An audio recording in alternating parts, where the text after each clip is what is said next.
un referente para todos los que éramos militantes de izquierda, de esa generación, y por tres cuestiones. Primero, porque fue uno de los iniciadores de las ciencias sociales, y claro, la Escuela de Sociología en ese tiempo de la Central, que ahora patrocina y ha colaborado en este evento, era precisamente el centro de la autogestión, del debate, de la disputa teórica y política de ese periodo, en los 70 y 80.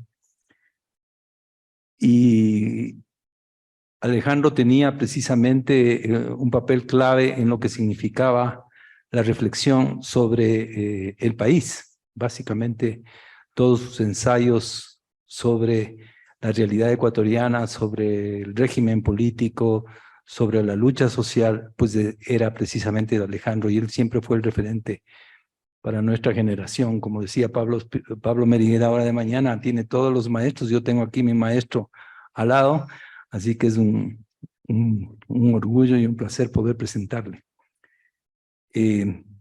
Pero no solamente por su importantísimo papel en las ciencias sociales y en la Escuela de Sociología, que después fue profesor de la Católica, de la Universidad Andina, sino además por su apertura al mundo, ¿no? Por esa visión de la cultura ecuatoriana, por esa visión de la literatura ecuatoriana, con esa visión crítica de lo que significa la cultura. Y eso creo que es un elemento central, especialmente en sus ensayos, en toda esa recopilación que hizo Alicia Ortega de su trabajo, y en sus obras literarias también. Me parece que todo su trabajo en la literatura y como crítico de cultura ha sido sumamente importante. Tanto en lo que significa la reflexión sobre el marxismo y lo que significa la reflexión sobre la realidad ecuatoriana. Él está trabajando un libro final sobre el marxismo y América Latina, y por otro lado está precisamente en ese campo de la literatura y de la cultura, haciendo un segundo libro, terminando un segundo libro que recopila y que reflexiona sobre la cultura de Ecuador en el siglo XX. En esos tres campos, en la literatura, la cultura, el ensayo y las ciencias sociales, es un referente bien importante, pero además es un referente muy importante para la izquierda, porque fue desde cuando fue militante en partido, después en la revista, siempre fue un hombre de la militancia política, y eso es valorable. Así que creo que nada más, simplemente tenemos el agrado de tener con nosotros a Alejandro Moyano, que va a ser precisamente y que es un referente fundamental para reflexionar sobre la recepción de Gramsci en Ecuador. Y eso para nosotros es muy importante porque hemos estado discutiendo todo el día sobre esas distintas relaciones que tenían corrientes tan diferentes como el marxismo-leninismo, como las posiciones autonomistas, como los movimientos sociales, también como los que están en la beta de la crítica y en la posición de una postura política contra la revolución ciudadana, y también los que están de alguna manera en este campo heterogéneo que tiene que ver con la revolución ciudadana. Pues todas estas corrientes están presentes en este evento, y para todos nosotros va a ser muy importante las palabras de Alejandro. Muchas gracias. Bueno, buenos días a todos y a todos. Muchísimas gracias por la invitación y por las palabras de Santiago. Sin duda, el asunto de Gramsci, que tuvo su presencia en América Latina, se creó un granchismo latinoamericano, que también llegó al Ecuador por los 70, 80. el hecho de que esté volviendo es muy sintomática esa preocupación. Entonces tratemos de entenderlo todo esto. Bien, yo quiero partir de un planteamiento inicial. El granchismo latinoamericano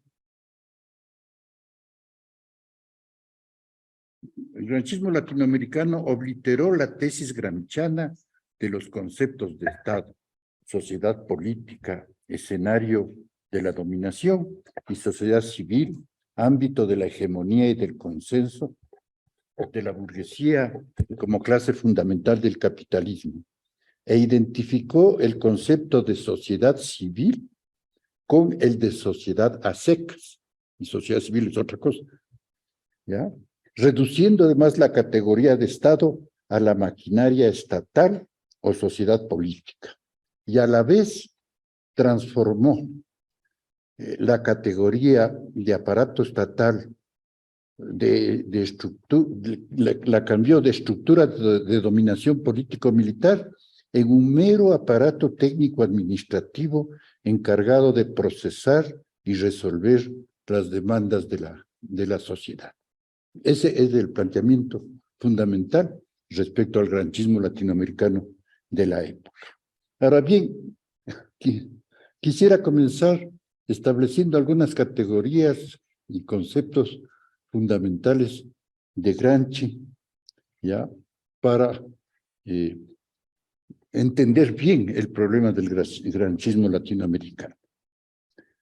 Un primer tema es la estructura y superestructura, como contenido y forma, como relación orgánica, ¿ya? Porque si uno analiza el granchismo latinoamericano, se olvidaron de la estructura, desapareció la estructura, ¿ya?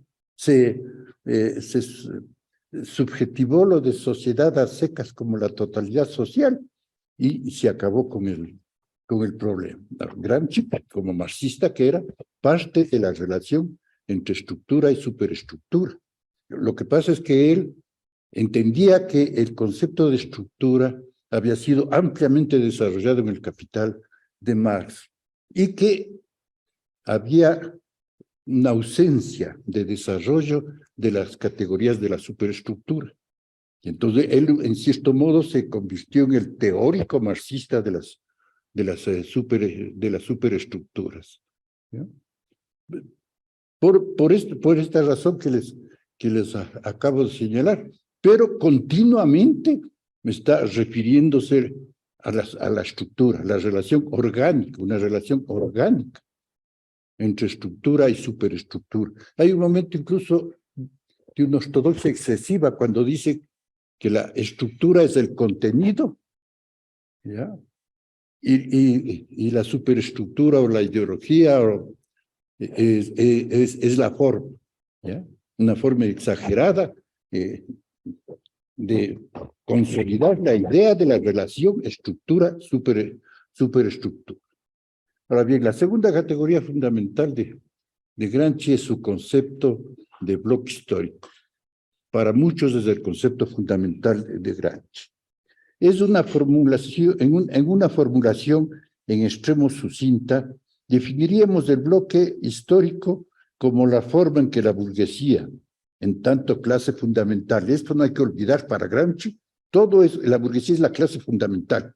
Aquí se olvidaron de ese asunto del capitalismo del capitalismo a partir de las determinaciones de la estructura, organiza la superestructura en base al dominio y coerción, la sociedad política que incluye la violencia política y aún militar, y a su hegemonía y consenso, la sociedad civil, la dirección ético-cultural sobre el conjunto de la sociedad, las bases auxiliares y subalternas. Tal hegemonía germina a partir de la difusión generalizada de la concepción del mundo de la clase fundamental en 4 niveles. El de su núcleo cardinal, la filosofía, el de las mediaciones, la iglesia muy importante en Italia, pero además ya desarrolladas, el sistema escolar, los medios de comunicación y la opinión pública, y el del conjunto de la sociedad en las cuales deviene esa concepción del mundo de clase fundamental en sentido común y a un folclore. Los intelectuales, funcionarios de la superestructura, son quienes gestionan los 4 niveles y aseguran así la construcción del bloque histórico y de la dirección ético-cultural de la sociedad y de la dominación de la clase fundamental. Un tercer concepto, categoría gramsciano fundamental, es el del bloque ideológico de los intelectuales.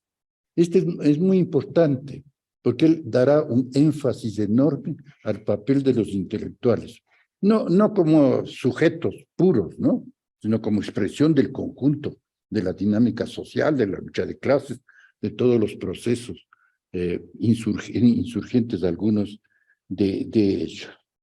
¿Ya? Entonces, tenemos, por un lado, los grandes intelectuales, ¿ya?, que formulan esa concepción del mundo como filosofía. De hecho, Gramsci aceptará que ese proceso se dio en el curso de la evolución del pensamiento social en Europa occidental, desde Descartes, pasando por Spinoza, hasta arribar a Kant y Hegel, ¿no? Y después pensará, ¿ya?, que los grandes intelectuales se baten en la confrontación respecto a ese pensamiento y, por ejemplo, señalará para Italia el nombre de Benedetto Croce, crítico del marxismo, pero el gran intelectual que tuvo una influencia decisiva en el movimiento intelectual, social y político de Italia. De manera que este papel de los intelectuales es muy importante, es uno de los aportes centrales del pensamiento gramsciano. Luego,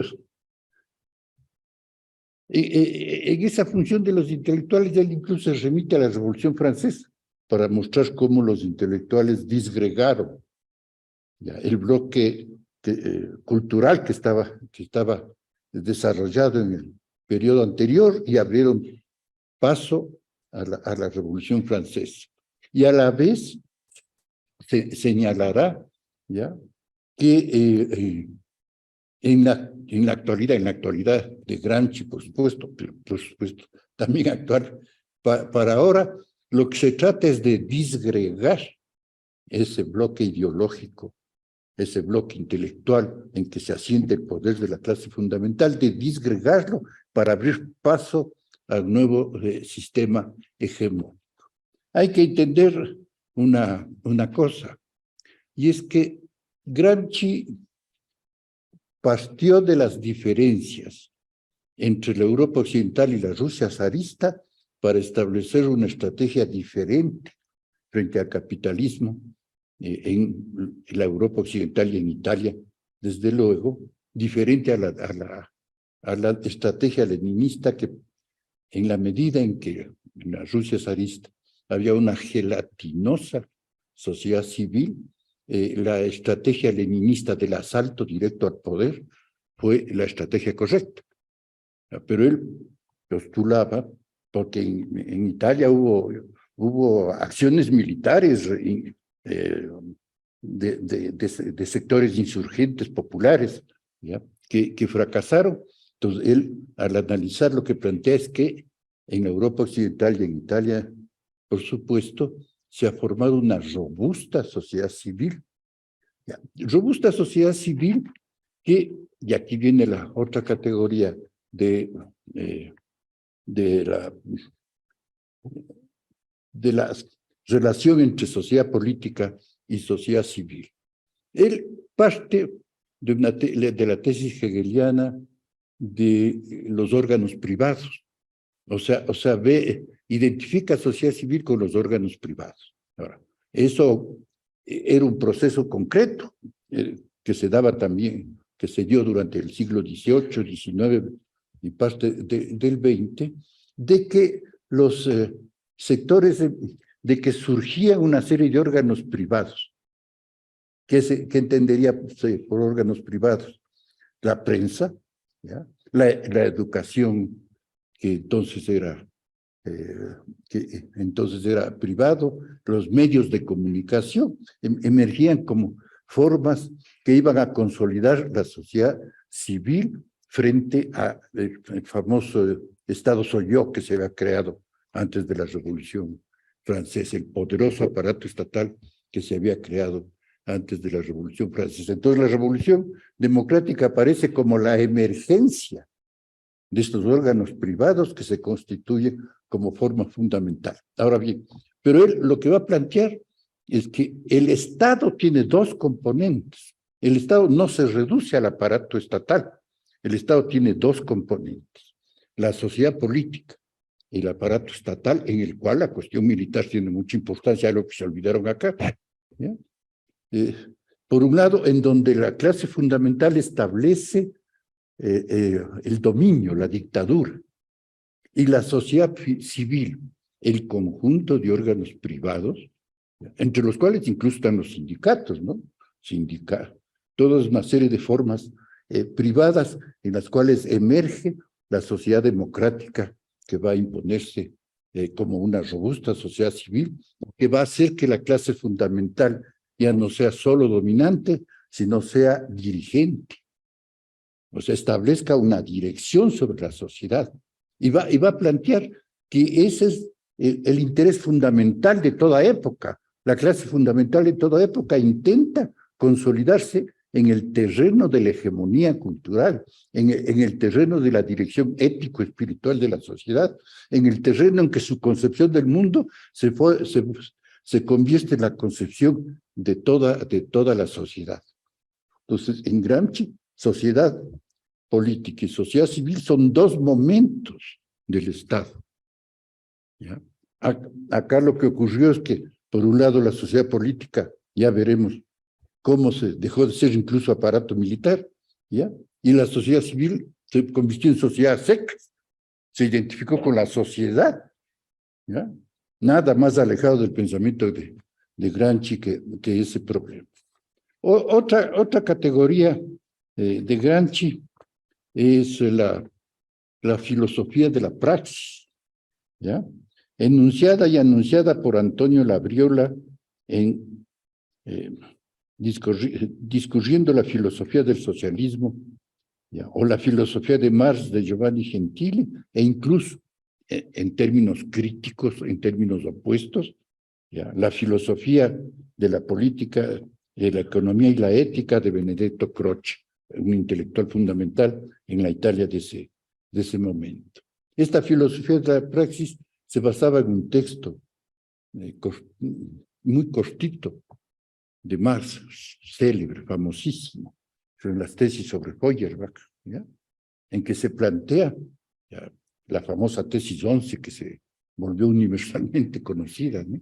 Los filósofos hasta ahora solo han tratado de explicar el mundo cuando de lo que se trata es de transformarlo, ¿ya?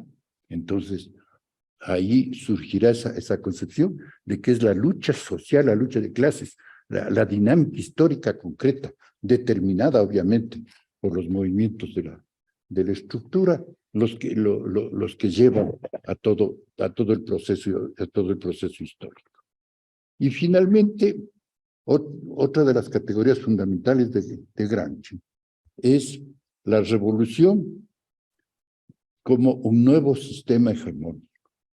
Es decir, partiendo de la diferencia con la Revolución Rusa, él va a plantear que la lucha revolucionaria, porque Gramsci era dirigente del Partido Comunista, y él pensaba desde los intereses revolucionarios del Partido Comunista, que para él era la expresión de los trabajadores italianos. Entonces él te va a plantear cuál es esa estrategia en sociedades de robusta sociedad civil. Ya no el asalto al poder como la Rusia zarista, que había llevado a errores en la propia Italia, sino una larga lucha de trincheras, ¿ya? Que implicaba la lucha contra la hegemonía la clase fundamental, contra la sociedad civil de la clase fundamental, la lucha por un nuevo sistema hegemónico, por crear un nuevo sistema hegemónico, ¿ya?, que pueda desarrollar esa perspectiva revolucionaria. Entonces era una larga lucha de trincheras que suponía la lucha por la hegemonía. Y es en esa perspectiva, ¿ya?, el papel fundamental, creo que ese es uno de los aportes centrales de Gramsci, el papel fundamental de los intelectuales. Ya veremos sobre eso un poco más adelante. Entonces, la posibilidad revolucionaria se da cuando hay una crisis orgánica, es decir, cuando la burguesía pierde el control hegemónico de la sociedad. Pero solo es posible que triunfe si se ha creado un nuevo sistema hegemónico que supone una dirección orgánica de ese sistema hegemónico, que es el intelectual orgánico que él llamaba, que era el Partido Comunista. Para él el Partido Comunista era el intelectual orgánico de los trabajadores. Bien, entonces ahora entremos en el granchismo en el Ecuador. ¿Ya? Por una serie de razones que veremos un poco más adelante, aquí se absolutizó la tesis de la hegemonía y el consenso. ¿Ya? Entonces, lo fundamental era la hegemonía y el consenso. Se absolutizó esa tesis y primero se la separó de la cuestión de las estructuras. Las estructuras desaparecieron, ¿ya?, en el pensamiento de ese granchismo latinoamericano y ecuatoriano, ¿ya? Y entonces solo quedó la hegemonía y el consenso y la sociedad, que en el pensamiento de Gramsci correspondían a la sociedad civil, momento del Estado, ¿ya? Se convertía en la sociedad seca, se volvía la sociedad por sí misma, ¿ya? Entonces, tenemos que el resultado de ese proceso va a ser, ¿ya?, que la sociedad civil se convierte en sociedades secas y deja de pertenecer al Estado y deja de tener un vínculo orgánico con las estructuras económico-sociales. En un momento, además, en que se había consolidado la esfera de la cultura como la esfera dominante del pensamiento social, ¿no? Pero a la vez la sociedad política, ¿ya?, deja de ser el lugar de la dominación, ¿ya?, y se convierte en expresión general de la sociedad, ¿ya? El Estado se convierte en expresión general de la sociedad, ¿ya? Y entonces allí se consolida la nueva concepción de poder y Estado en ese granchismo latinoamericano, ¿no? Y en el pensamiento social de la época. Yo estoy tomando como que el pensamiento social de los 80 y de los 90, sobre todo finales 70, 80, estuvieron impregnados de ese pensamiento gramsciano, aunque no se hayan declarado como tales, pero estaba, ya veremos un poco después, por qué se había consolidado ese pensamiento gramsciano en Latinoamérica, por qué se dio ese pensamiento gramsciano en los 80 y los 90, ¿no? Entonces, se define de esa manera, pero a la vez se gesta un nuevo concepto de Estado. El Estado deja de ser la sociedad política de Gramsci, se transforma en esa ventanilla a donde se acude para demandar cosas, ¿ya? Y el Estado se convierte en la expresión de ese proceso. Ahora bien, esto tiene que ver con un elemento fundamental, y me voy a detener un poco en esto, en el cual yo he desarrollado algunas tesis propias, ¿ya? Que es el de la concepción de clases sociales que está detrás de ese granchismo, ¿ya? Bien. Una de las tesis centrales del marxismo y de Gramsci, desde luego, ¿ya? Es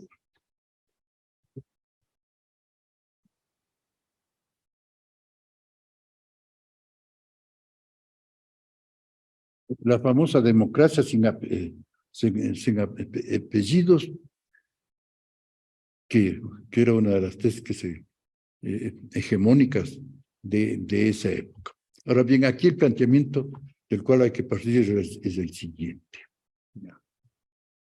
Hay una lucha de clases dentro del capitalismo y hay una lucha de clases contra el capitalismo. Son dos momentos distintos. Son dos categorías distintas, relacionadas, por supuesto, entre sí, pero dos categorías distintas. O sea, la burguesía acepta la lucha de clases dentro del capitalismo. Eso es lo que hay que entender, ¿ya? Hasta el lazo, de alguna manera,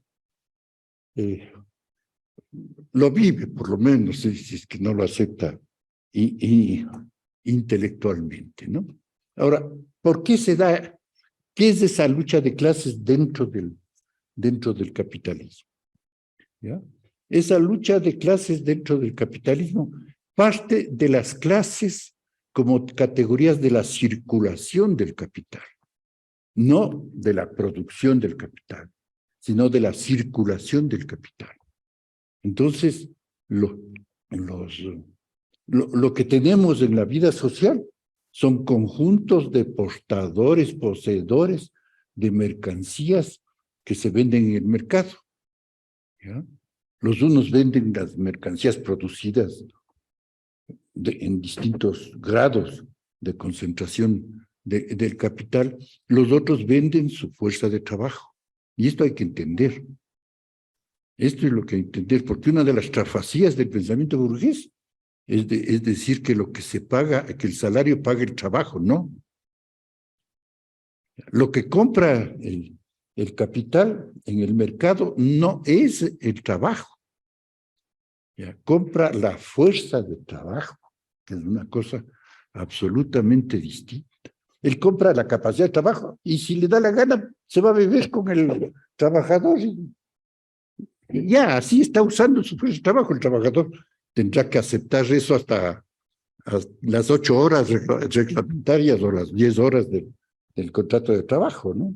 ¿Ya? Pero por eso es que un eje central del pensamiento de Marx va a ser ese. Lo que se compra y vende en el mercado es la fuerza de trabajo. Y los obreros existen como clase en el mercado, como la clase de los portadores de la fuerza de trabajo, ¿ya? Y que harán todos los esfuerzos por que esa capacidad de trabajo sea más atractiva y paguen más, todo el juego ese de la educación para poder cobrar salarios más altos, ¿ya? Entonces, el salario mide la fuerza de trabajo, no el trabajo. Porque la trapacía, les decía el pensamiento burgués, es que la producción va a suponer el capital que tiene derecho a la ganancia y el trabajo que tiene derecho al salario. ¿Ya? No es cierto. El gran golpe teórico que le dio más al capitalismo es ese que algunos intelectuales italianos decían que fue el golpe de muerte teórico que le dio al capital, es haber definido claramente la diferencia entre fuerza de trabajo y trabajo, ¿ya? Que son dos cosas distintas. Y que más la analiza incluso organizadamente. Primero parte de los trabajadores en el mercado, para después pasar a los trabajadores en el trabajo y ahí hablar de la la plusvalía como trabajo no pagado. Es un poco discutible ese término de trabajo no pagado, pero es finalmente la categoría de plusvalía, el golpe teórico que se supone que más le dio definitivamente al capital. Porque una cosa fundamental que hay que entender es que Marx parte, lo dice, ¿no? Parte de crea la ley del valor, ¿ya? Como esa ley del intercambio de equivalentes, como esa ley del intercambio en el mercado general del trabajo. Y parte de que se paga el salario justo, o sea, se aplica la ley del valor. Él no, porque hay un problema de que alguna gente de izquierda cree que exigir salarios justos es una lucha revolucionaria. No, es parte de la lucha de clases dentro del capitalismo que la burguesía acepta como tal. Por eso reconoce los sindicatos, por eso reconoce el derecho de los distintos poseedores de mercancías a organizar sus órganos de lucha política. Basta de que hay una lucha de clases. Incluso hay una afirmación de Marx que es muy fundamental, ¿no? Cuando dice, respecto a las reivindicaciones que jugaron durante el siglo XIX, en que vivió Marx, ¿no? Mejora de salarios, reducción de la jornada de trabajo, etcétera, ¿no? Lo que parte es de que los trabajadores luchan por la aplicación de la ley del valor, por la aplicación del intercambio de equivalentes, porque les paguen el salario justo, ¿ya? Pues, esa es su lucha, y esa lucha está dentro del orden capitalista, no contra él. Eso es lo fundamental que hay que entender, ¿no? Ahora, un segundo punto importantísimo en este terreno es que la ley del valor es la ley del intercambio de equivalentes, ¿ya? Y el intercambio de equivalentes crea una poderosa, extraordinaria cultura y teoría moral. No es cualquier cosa, ¿ya? El intercambio de equivalentes, por ejemplo, gobierna los derechos, gobierna la democracia, ¿ya? Gobierna incluso el amor, la ley del amor. O sea, es necesario un intercambio justo de besos, abrazos, amores, sentimientos, etcétera, ¿ya? Es una lucha de cierto feminismo que no es el verdadero feminismo, por supuesto, porque ese feminismo plantearía que el patriarcado es la violación de la ley del valor, y no, el patriarcado es mucho más que eso, ¿no? Pero hay o sea, la categoría de justicia tiene un soporte fundamental en la ley del valor, ¿ya? Es el intercambio de equivalentes, o sea, que los dos derechos sean iguales. Y es una de las tesis centrales de Marx. Y cuando dos derechos iguales y contrarios se enfrentan, decide la fuerza. Entonces, ese decide la fuerza es la lucha de clases dentro del capitalismo, no contra el capitalismo. Pero yo quisiera señalar, insistir en esto de la fuerza moral que tiene, ya, de la fuerza moral, cultural, que tiene la ley del valor, la ley del intercambio de equivalentes. En cierto modo, el planteamiento más radical que existe contra esa cultura tan poderosa de la ley del intercambio de equivalentes es un poco lo que podríamos llamar una exaltación del exceso, ¿ya? Romper la ley del intercambio de equivalentes. Eso es algo terriblemente complejo. Voy a dedicarme a eso porque es una nueva concepción de la libertad, una nueva concepción de la creatividad humana, ¿no? ¿Ya? Romper la ley del valor. romper la ley justa del intercambio de equivalentes, la justicia, la democracia, porque además el sistema democrático burgués admite que se organicen sindicatos, organizaciones de empresarios, de banqueros, ¿ya? Que se enfrentan entre sí y aplican la ley del valor y ejecutan la ley del valor en ese enfrentamiento. Pero ese enfrentamiento se traduce también en los partidos que van a representar a los distintos intereses en conflicto y finalmente será el Parlamento, ¿ya?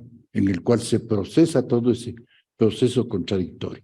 O sea, la burguesía acepta la lucha de clases dentro del capitalismo. Entonces yo les decía que la manera de romper, pero lo más importante en este punto es ese sistema moral, cultural del intercambio de equivalentes, que solo ha sido roto por una especie de exaltación del exceso y que solo puede ser desbordado por el exceso. Me explico, ¿no? O sea, uno encuentra en la vida, en la vida de nuestros días, una serie de gentes que son capaces del exceso del amor, o sea, el amor absoluto más allá del ser amado, el amor infinito, o el arte, ¿no? La producción del arte como una imaginación que va más. Muchas de las grandes obras artísticas fueron pagadas, ¿no? Fueron negociadas con las élites monárquicas, incluso Mozart o Beethoven. Hay eso, pero el arte como que lleva más allá al exceso, ¿ya? Esa afirmación de la vitalidad humana. Otro elemento muy importante de ese exceso serían los alucinógenos, ¿ya? Los alucinógenos, el famoso Allen Ginsberg, que vino a probar la ayahuasca acá al Ecuador y dijo que era el cara a cara con Dios, ¿no? ¿Ya? Que era la exaltación divina, ¿ya? La exaltación de la vida más poderosa. Y es muy interesante señalar cómo, bueno, antes de esto, otro elemento que la historia ha fraguado de exaltación de este exceso de vitalidad es la cuestión carnavalesca, la cuestión de la fiesta, ¿no? Pero no la fiesta como un sucedáneo, ¿no? Sino la vida como fiesta. Una de las cosas interesantes que ha ocurrido en la lucha de clases en nuestros países es que se están convirtiendo en fiestas carnavalescas, ¿sí? Yo recuerdo que la lucha de los trabajadores, la lucha clásica de los trabajadores era el puño en alto, bastante aburrida en su imaginario, por lo menos, que fue transformada por los gays primero y luego por el movimiento LGBT en fiesta, ¿ya? Y entonces ahora nosotros tenemos una lucha de clases que se ha transformado en fiesta, ¿ya? Y eso es de una riqueza muy grande, ¿no? Pero esto del exceso, esto es una de las cosas sorprendentes, que esta exaltación del exceso que existe en la vida social, en la cultura general de las sociedades, está también en el lado negativo, ya, por el lado negativo. Recién estaba estudiando al Marqués de Sade, ¿no? Que hace una exaltación, pero en la soledad absoluta de la cárcel, ese es el contrasentido, ¿no? En la soledad absoluta de la cárcel, completamente aislado, viviendo a oscuras, pero le robaban los libros, no tenían que escribir, todo eso, ¿ya? Crea la exaltación de la crueldad más extrema que pueda suponerse. Una crueldad que cuando Pasolini la llevó al cine, solo podía ejecutar, la pintó como que solo podía ejecutarse en el fascismo italiano, ¿no? Que es una cierta velada crítica, ¿no? Pero resulta que el Marqués de Sade exalta el mal. Y toda revolución viene acompañada de una exaltación del mal. Ya, eso es lo singular, ¿no? Porque es el exceso desde el otro lado, un canto al exceso, ¿ya? Como una necesidad vital de romper la moral de la ley del valor, la moral del intercambio de equivalentes. Por ejemplo, nosotros tenemos la Revolución Francesa, y junto a la Revolución Francesa hay Sade, ¿no? Hay Tomás de Quincey, que escribió un libro que se llama El asesinato como una de las bellas artes, ¿ya? En que decía, bueno, ya una vez que muriera, ya se juzgó el asunto. Hay que ver si el asesinato estuvo bien hecho y bellamente hecho, ¿no? Entonces, una exaltación del mal. En 1870, con la Comuna de París, una nueva exaltación del mal, ¿ya? Que es, digamos, Rimbaud y los poetas malditos, que se llamaban poetas malditos, cantores del mal. Rimbaud y Berlín. Rimbaud apoyó la Comuna de París y Berlín participó en ella, o sea, estuvo ahí, siendo de los poetas malditos que cantaban al mal, ¿no? ¿Ya? Después tenemos la revolución rusa, y tenemos también un nuevo canto del mal con los dadaístas y los surrealistas, ¿no? Y aquí un pequeño paréntesis, ¿no?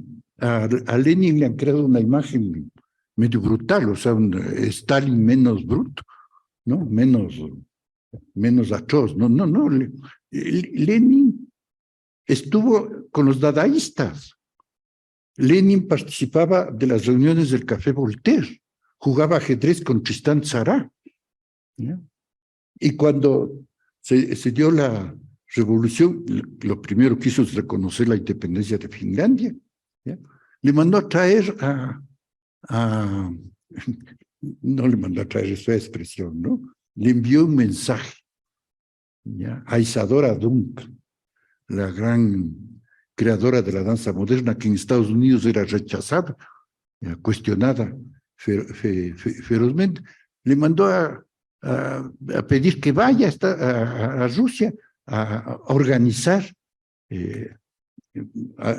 la danza en Rusia, ¿no? Hay una hermosísima película sobre Isadora Duncan, en que el personaje es la Vanessa Redgrave, que además de ser una aristócrata derrotada, digamos, ya,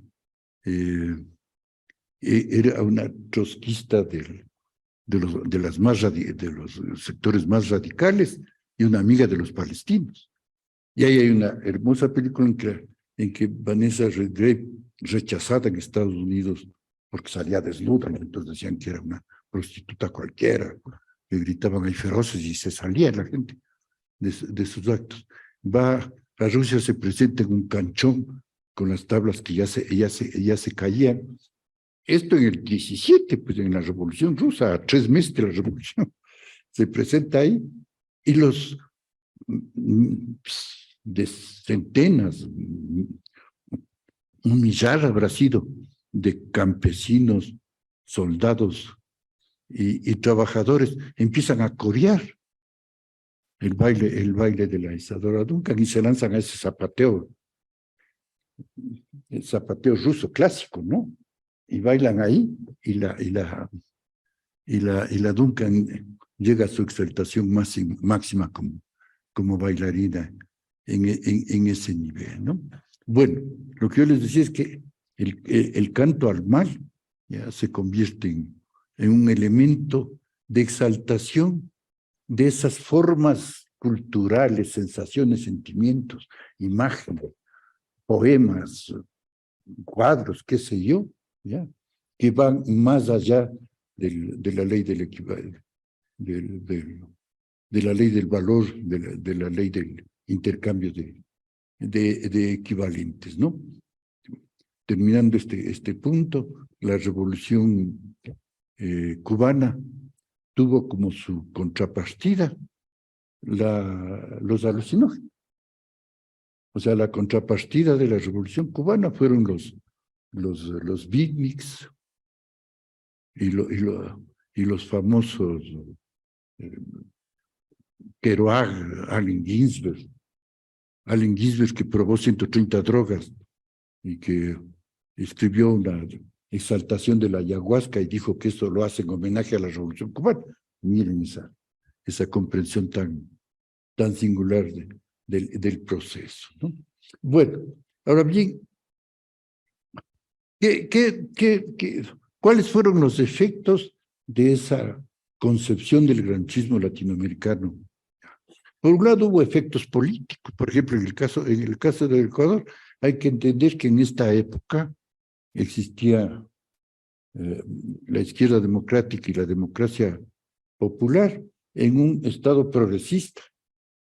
Serían el equivalente del correísmo ahora, ¿no? ¿Ya? Después la democracia popular se hizo otra cosa, pero entonces eran partidos progresistas que cantaban la exaltación de la democracia, ¿no? E incluso hubo un sector más avanzado, Portantiero me parece que fue su ideólogo, que planteaba una especie de radicalismo de la lucha popular para crear una contrahegemonía popular, ¿ya? Muy radical el planteamiento, pero que no rebasa el horizonte que hemos venido hablando de ese intercambio de equivalentes, de esa cultura de la justicia y de la democracia burguesas, ¿no? De la democracia con apellido, ¿no? Porque ahí se hablaba de la democracia sin apellidos, ¿no? Bien. Entonces, ese fue un efecto. El otro fue un efecto teórico, en el sentido de que teórico sería un poco pues, de los trabajos que se hacían, que se empezaron a hacer en la época, ¿no?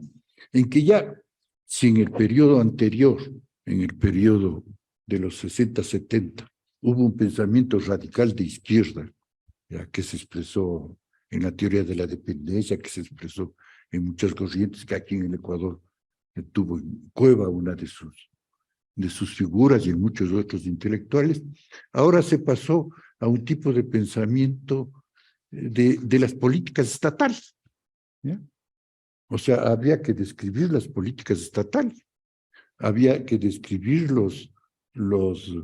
el desarrollo de la prensa, de los sindicatos, de las formas democráticas, ¿no? Y llegar a una especie de empirismo reduccionista, ¿no?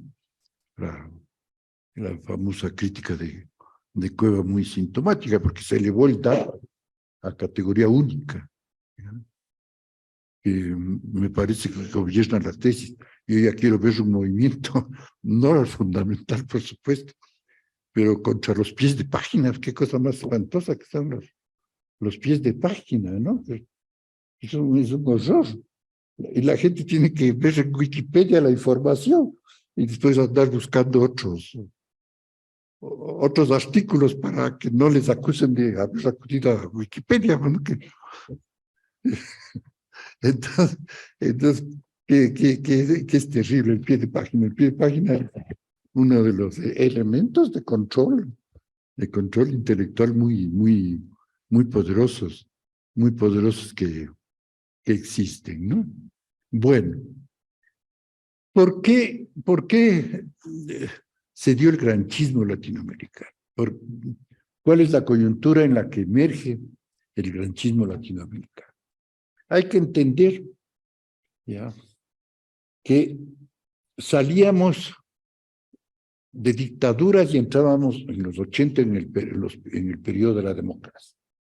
En algunos casos era salir de dictaduras brutales como las del Cono Sur, ¿no? ¿Ya? Entonces entraba en un periodo de democracia que exaltaba la democracia, obviamente, frente a las dictaduras. En el caso de países como el Ecuador o de Centroamérica, a veces esas dictaduras eran más bien medio progresistas. El retorno a la democracia tenía otro sentido. Pero vivíamos el retorno a la democracia. Ese retorno a la democracia implicaba que se esté construyendo la sociedad civil que hemos señalado, ¿no? El retorno a la democracia significaba la lucha por la libertad de prensa, la lucha por los derechos democráticos, la lucha por la libertad sindical y todo eso. Entonces vivíamos ese periodo, luego de una época radical revolucionaria, ¿ya?, que tuvo sus momentos más altos y su declive con el Che en Bolivia en el 68 y con Allende y otros procesos similares en el Cono Sur. Entonces, vivíamos esta situación con una izquierda revolucionaria secundarizada, ¿ya?, pero en los cuales todavía el pensamiento crítico radical tenía vigencia, tenía peso. Entonces, el Gramsci fue utilizado, ¿ya?, para lo que él mismo llamaba el transformismo, ¿no? O sea, fue utilizado para... ¿Qué es el transformismo? Un poco expliquémonos, ¿no? El transformismo es lo que Gramsci señalaba, que la clase fundamental para gobernar necesita decapitar a la intelectualidad de las clases subalternas, ¿ya?, decapitarlas, ¿ya?, para incorporarlas a su poder, que eso es básico. Y entonces plantea el papel que jugó Benedetto Croce, Gramsci plantea el papel que jugó Benedetto Croce en ese objetivo, ¿no? Y cómo Benedetto Croce creó un sistema de legitimidad cultural, de afirmación cultural, en el cual esa posición era valorada, ¿no? Si nosotros vemos en el caso del Ecuador, el transformismo ha sido un elemento fundamental. Pensemos en 1900, el proceso que va desde el 15 de noviembre hasta el 44, ¿no? Es un proceso de una riqueza de lucha social muy grande, ¿no? Tenemos tres grandes procesos. Tenemos, por un lado, la emergencia de la lucha social, la creación de sindicatos, la creación de las organizaciones campesinas, el liderazgo de Tránsito a Maguaña y Dolores Cacuango, todo ese proceso de una enorme riqueza, ¿no? Tenemos, por otro lado, la formación de la izquierda. 26-31 surgen Partido Socialista y Partido Comunista, que van a jugar un papel muy significativo, al punto de que en las elecciones del 44 tuvieron una altísima votación, y Manuel Agustín Aguirre fue vicepresidente de la Constituyente del 44. Y por otro lado, tenemos un movimiento cultural, ¿ya?, que no solo son los del 30, ¿no?, que no solo es la famosa generación del 30, ¿ya?, con Icaza en la sierra y con el grupo de Guayaquil en la costa, ¿no? ¿Ya? Sino que es con los intelectuales de vanguardia como Pablo Palacio también, que era del Partido Socialista, ¿no? Ya, Palacio se le exalta también, quitándole su ubicación política, ¿no? Es del periodo de los grandes poetas de la época. El caso de Carrera Andrade, que es muy interesante porque Carrera Andrade también ha sido despojado de su condición radical política. Carrera Andrade fue secretario general del Partido Comunista, ¿ya?, y un poeta de la exaltación política extraordinaria. Fue un periodo de esa época que culminaron en el 44. Entonces, en el 44 se llegó a una exaltación de un proceso insurgente muy significativo, ¿no? Una serie de errores, no vamos a discutir, le acusan a Pedro Aznar, bueno, toda una serie de errores llevaron a que en el 48 Galo Plaza emerja al poder. Entramos, fue el periodo de la crisis del cacao, entramos en el auge del banano, y Galo Plaza afirma el orden de nuevo, y uno de sus mecanismos fue llevarse a los intelectuales, dándoles, haciéndoles embajadores, finalmente, ¿no? Y así se llevó a los y decapitó a la izquierda social, la decapitó, le quitó sus intelectuales, ¿no? Eso ha sido una tesis permanente que se ha dado en todos nuestros países, ¿no? Entonces, en esas condiciones, ¿ya? Gramsci fue utilizado, ¿ya?, para hacer lo que Gramsci condenaba, que era el transformismo, ¿ya?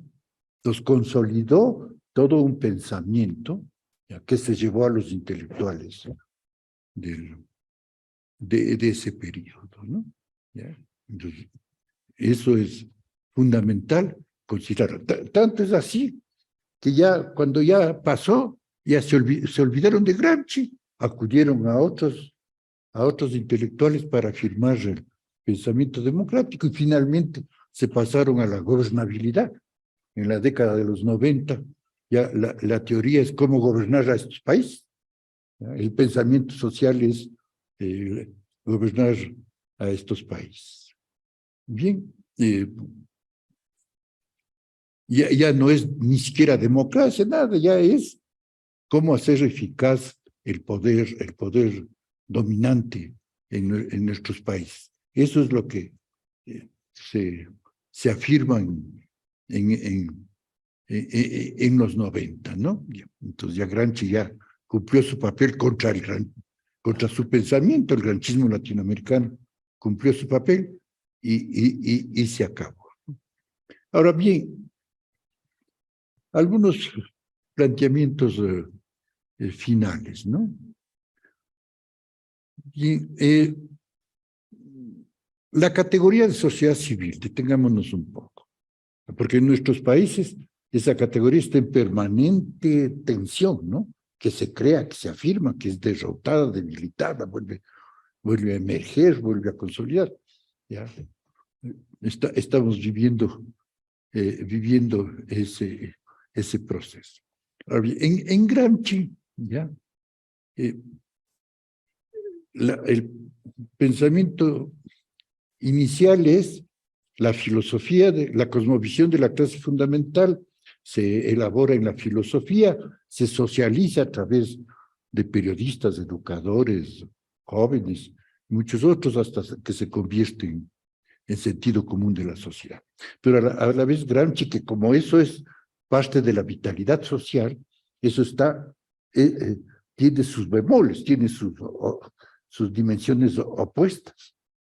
Entonces, uno de sus planteamientos es todo hombre es un intelectual, todo hombre es un intelectual de alguna manera, todo hombre es filósofo de alguna manera. Y eso sí, todo el mundo se plantea el sentido de la existencia, ¿dónde vamos? ¿Qué carajo hacemos?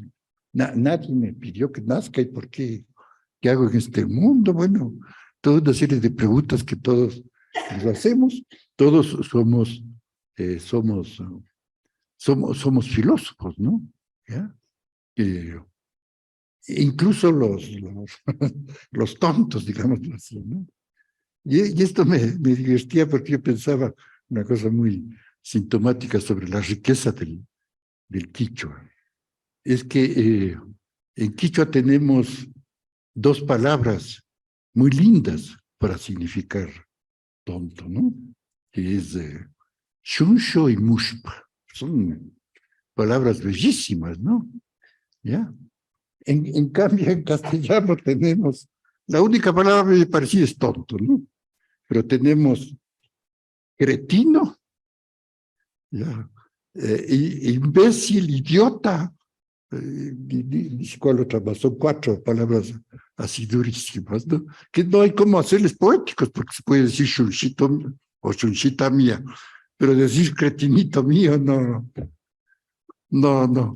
resulta, ¿no? Esa es la poesía del quichua fundamental. Pero bueno, Entonces tenemos, y también los artistas, los intelectuales, ya, a la vez que socializadores de la cosmovisión de la clase fundamental, son creadores de riqueza, son creadores de imágenes muy potentes, ¿no? Y referidos al sentido común y al folclore, aquí hay que decir que en nuestra época se ha desarrollado un pensamiento plurinacional, ¿ya? Que rebasa Gramsci, ¿no? ¿Ya? Porque plantea la riqueza del sentido común del folclore, de las tradiciones antiguas, plantea esa enorme riqueza, ¿no? Y eso creo que nosotros debemos asumir, completando o superando al propio Gramsci, ¿no? Pero a la vez hay que pensar que en Gramsci el problema es político, ¿no? Y que entonces se supone que es necesario el papel de los intelectuales. Y es dicho varias veces a lo largo de la exposición, es uno de los aportes fundamentales de Gramsci, ¿no? Ya, el papel de los intelectuales, claro, no el intelectual como cabeza pura, ¿no? Sino como expresión de la lucha social, que lo cambia, que lo empuja de las presiones de la burguesía por controlar. Todo ese complejo momento hace de los intelectuales una capa fundamental para la construcción de un sistema hegemónico nuevo. Y aquí vale insistir en categorías que han estado en margen el propio Lenin, ¿no? Más planteaba la diferencia entre clase en sí. La clase en sí es la clase para el capital. La clase para sí es la clase para sí mismo, ¿ya? Y Lenin en esa misma línea planteaba, ¿ya?, que espontáneamente la lucha de clases nos lleva al pensamiento revolucionario, ¿no? Lleva a un pensamiento tradeunionista, a un pensamiento corporativo, ¿ya?, a un pensamiento sindicalista, si se quiere, ¿no? Para eso es fundamental el papel de los intelectuales, ¿ya? Son los intelectuales los que, articulados a la lucha de clases, por supuesto, son los que logran construir eso que él va a llamar el intelectual orgánico, lo que Gramsci va a llamar el intelectual orgánico de la clase fundamental en una perspectiva revolucionaria. Bueno, y finalmente yo quisiera plantear algunos conflictos para la comprensión de Gramsci en esta época, ¿no? Es decir, mira, nosotros tenemos una sociedad civil en construcción y un aparato estatal muy fuerte, al punto de que es el aparato estatal el que ha hecho las reformas más importantes. Pensemos después de la Revolución Juliana, la creación del Banco Central, la creación de una serie de organismos de ese tipo, después con Enríquez Gallo, el Código del Trabajo, después con Rodríguez Lara, ya, una política petrolera determinada, ¿no? Entonces, el Estado ha sido, por un lado, un elemento central, tal como en la Rusia zarista, si se quiere. Pero ya en la Rusia zarista, la clase fundamental era la aristocracia monárquica, ¿no? Aquí la clase fundamental es la burguesía. Entonces, esa paradoja, esa contradicción es muy importante para entender el proceso, ¿no? Y eso, por ejemplo, un elemento central que es para una gran discusión que hay que abrir el debate, plantea el problema del progresismo, ¿ya?, y de las posiciones radicales, ¿no? Yo siempre planteo que hay una confusión entre estrategia y táctica, ¿ya? Si desde el punto de vista estratégico sabemos que el progresismo es finalmente una carta del orden burgués para afirmarse, ¿ya?, obviamente lo cuestionamos, pero podemos por eso decir que el de Brasil, ¿cómo se llama? Que Lula es igual que Bolsonaro, pues no, ¿ya? Ni que Correa es igual que Lasso, ¿no? ¿Ya? Ni que el actual presidente de Bolivia es igual que la Áñez, ¿no? ¿Ya? Pero también el otro error es que porque en la inmediatez táctica, ¿ya? Se requiere enfrentarse a Bolsonaro, se requiere enfrentarse a Lasso, ¿ya? No por eso vamos a hacer del progresismo la dimensión estratégica, ¿no? Es una cuestión táctica. Lo que se dice en términos populares, juntos pero no revueltos, ¿no? Entonces, eso un poco permite entender una serie de complejidades, ¿ya? En las cuales el pensamiento de Gramsci vuelve a ser un elemento muy importante para su elucidación. Bueno, muchísimas gracias, ¿no?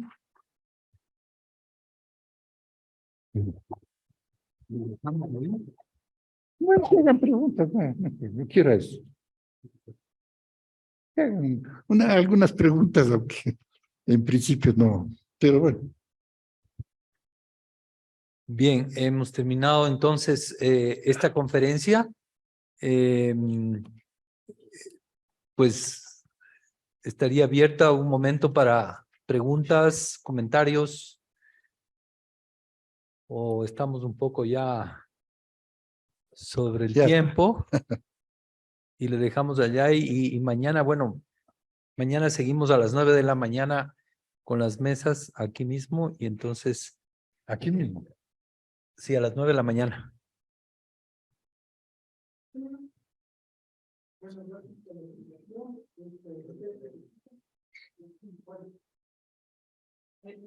Analizando un poco lo que estaba y el tema de atención es un punto principal. Bueno, gracias. Lo que me llama la atención es lo siguiente. A ver, si tal vez estoy un poco descontextualizado, ¿ya? Lo que entiendo hasta el momento es de que, por ejemplo, casi hasta inicios de los 50, ¿ya? Hubo una cierta incidencia de Gramsci y por ende también de la intelectualidad orgánica, ¿ya? Pero de ahí, por ejemplo, hasta donde se cierra, hasta el 90, tengo entendido una lectura adicional, no otra lectura. Aún se mantienen, por ejemplo, ciertos postulados sobre el tema de la lucha de clases. Entonces, por ejemplo, lo que a mí me llama la atención es cómo es de que en todo este proceso, en este tiempo, ¿ya? En todo este tiempo emergieron bastantes organizaciones. Usted nombraba, por ejemplo, el Partido Comunista. Hay que tomar en cuenta, quienes conocen mucho más de historia que mi persona, ya también he leído sobre esta temática y hasta el día de hoy se mantiene vigente. Se debe conocer que, por ejemplo, si nosotros hablamos del Partido Comunista, hay una cierta división, todo eso también en todo este tiempo emergen ciertos grupos insurgentes, ¿ya? Háblese bien, por ejemplo, Alfaro Uribe, que fue un grupo insurgente que tuvo una cierta presencia y sumamente fue aclamado por una parte de la sociedad y también atacado por otro lado, ¿ya? Pero también hay otros, aparecieron otras organizaciones mucho más radicales. Y en esas organizaciones radicales, por ejemplo, aparecen ciertos pensamientos de tendencia prosoviética y pro-china. Hay que tomar en cuenta que si tomamos en cuenta desde Argentina para abajo, para Chile, todo este sector, la incidencia prosoviética fue elevada. Ahí tenemos, por ejemplo, al MIR, me parece que fue una organización prosoviética. En el caso de Ecuador, por ejemplo, pro-China, no voy a mencionar, que ya se sabe, quien sabe de historia sabe a lo que me refiero. Hasta el día de hoy, de hecho, la presencia de estas organizaciones siguen presentes, pero el modo de lucha, el modo en el cual empiezan a hacer su política tomando en cuenta de un momento a otro, tienen que adaptarse a estas realidades. Y lamentablemente, podría decirlo así, en el caso de Gramsci, honestamente, a mí me ha llamado la atención y he leído partes, pero en sí no está netamente difundido. ¿Por qué? Tocar un tema muy importante. Podría Educación. concentrarse, Ya para podría cerrar. la pregunta, Sí. la inquietud. Por ejemplo, ¿por qué no se toma en cuenta mucho la presencia o no se toma en cuenta las lecturas de Gramsci, sabiendo que desde el tema de educación debemos tomar en cuenta que estamos frente a una posición, digamos, una estructura educacional desde una verticalidad? ¿Cómo es posible que una sociedad, actualmente una juventud, no tenga una posición crítica? ¿Por qué? Porque desde la misma educación se ha venido en este caso mermando este aspecto crítico en todos los estudios. No podemos hacer una comparación, por ejemplo, de la generación actual con respecto a una generación de los años 60. Un muchacho de 15 años de esta edad, digo, de este momento hacia esos años, prácticamente no tiene ni pies ni cabeza, no tiene ni una posición crítica, porque eso siempre se ejerce desde el tema educación. ¿Cómo puedes destruir una sociedad desde la educación? Ok, Muchas gracias. listo. Bueno, termino. Ahí terminamos. Sí, sí. Creo que vamos terminando y es un poco tarde. No sé si hay algún otro comentario. Pues bien, yo creo que con esto terminamos. Muchas gracias, Alejandro, con tu intervención. Y les invitamos el día de mañana a las 9 de la mañana para continuar el seminario en la mesa sobre renovación de la democracia y lo nacional popular. Muchas gracias a todos y muchas gracias a las personas que se han conectado este día.